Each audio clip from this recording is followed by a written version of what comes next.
Hi there. Today we're talking about companies that have been paying and raising dividends for decades. Meet the dividend aristocrats and kings. These aren't just fancy labels.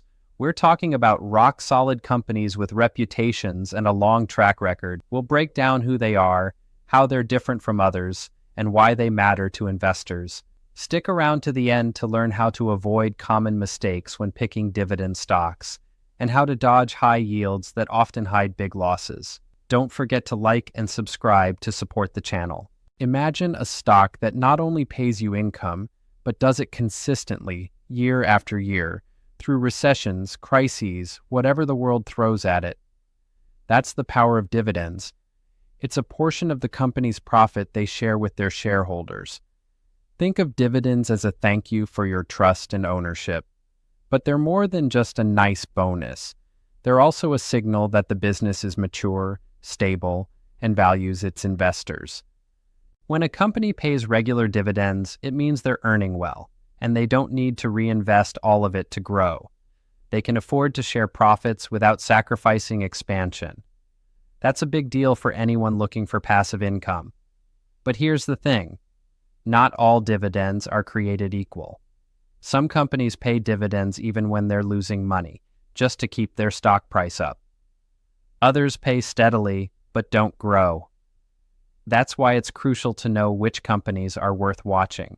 Dividend aristocrats are companies that have increased their dividends every single year for at least 25 years. That's not just stability. That's consistent, disciplined growth. No cuts, no breaks. Through crises, pandemics, and economic chaos, they keep delivering. Join our Telegram channel to get updates on new videos and articles. You'll find the link in the description or pinned comment. There are strict rules. To qualify as a dividend aristocrat, a company has to be part of a major index of top public companies, have a market cap of at least $3,000, and be highly liquid. On average, only about 60 to 70 companies in the index meet all these requirements. We're talking about giants like Procter & Gamble, Johnson & Johnson, Coca-Cola, and PepsiCo. These are businesses that made it through the 2008 crash, the 2020 pandemic, the dot-com bubble, and other economic storms. The big advantage of aristocrats? Stability. Their stock prices usually fluctuate less, and when the market drops, they tend to fall less than the rest. That makes them especially attractive during uncertain times. But remember, steady dividends don't always mean high yields. Many aristocrats pay modest dividends, but they do it with clockwork precision and steady increases. Now, if aristocrats are the dependable ones, dividend kings are the legends. These are companies that have increased their dividends not for 25, but for 50 years straight. Half a century. That means they started raising payouts back in the 1970s, before the internet, before smartphones, before globalization as we know it. For example, 3M has raised its dividend for 66 years. Coca-Cola, 59. Johnson & Johnson, also 59. These companies have stood the test of time. Take American States Water. It's a U.S. water and power utility that's been boosting its dividend for 66 years in a row. Its market cap is just over $3,000, and its average dividend yield is around 1.6%. Doesn't sound like much? Well, its stock has grown over 500% in the past decade. Sure, its price-to-earnings ratio is high, around 35, but its reliability and predictability speak volumes. Investors are willing to pay a premium for stability. Another example, Parker-Hannifin, a company that makes hydraulic equipment. They've been increasing their dividend for 65 years straight. On top of that, their earnings have grown over 17% annually.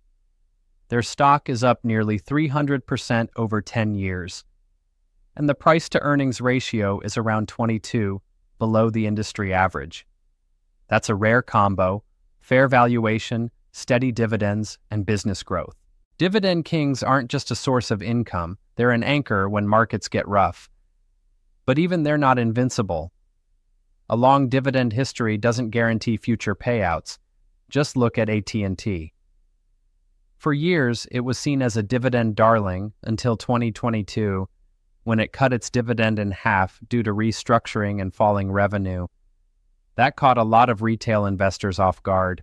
To avoid situations like that, it's important to look at the fundamentals: free cash flow, debt levels, the dividend payout ratio. If a company is paying out more than it earns and still trying to raise dividends, that's a red flag. Case in point, ExxonMobil paid $14.7 billion in dividends in 2019, but its free cash flow was only $5.4 billion. The rest came from debt, which almost doubled in just 2 years. Not sustainable. That's why the net debt to EBITDA ratio matters. EBITDA being earnings before interest, taxes, depreciation, and amortization. This ratio tells you how many years it would take for the company to pay off its debt using operating profit. The lower, the better. If it's over 4 or 5, take caution. We just published a new article on our website. You'll find free guides on stocks, bonds, and ETFs for total beginners and advanced investors. Check it out and don't forget to bookmark the page. And if you don't want to analyze companies on your own, there are ETFs focused on dividend-paying stocks. These funds hold dozens of companies with proven dividend records and long-term growth. That way, you get exposure to the whole dividend segment without picking stocks one by one. And if you don't want to analyze companies on your own, there are ETFs focused on dividend-paying stocks. These funds hold dozens of companies with proven dividend records and long-term growth. That way, you get exposure to the whole dividend segment without picking stocks one by one. The benefit of ETFs? Easy diversification and time saving. Instead of reading every earnings report, you're buying into a portfolio built on a strategy. Just keep in mind management fees. Some ETFs charge around 1% of assets per year. Over the long term, that can eat into returns. Alternatively, you can build your own portfolio. It takes time and effort, but you get full control. Analyst reports can help, especially those that evaluate both dividend reliability and growth potential. People often focus on sectors with steady cash flow, like healthcare, telecom, energy, utilities, and real estate.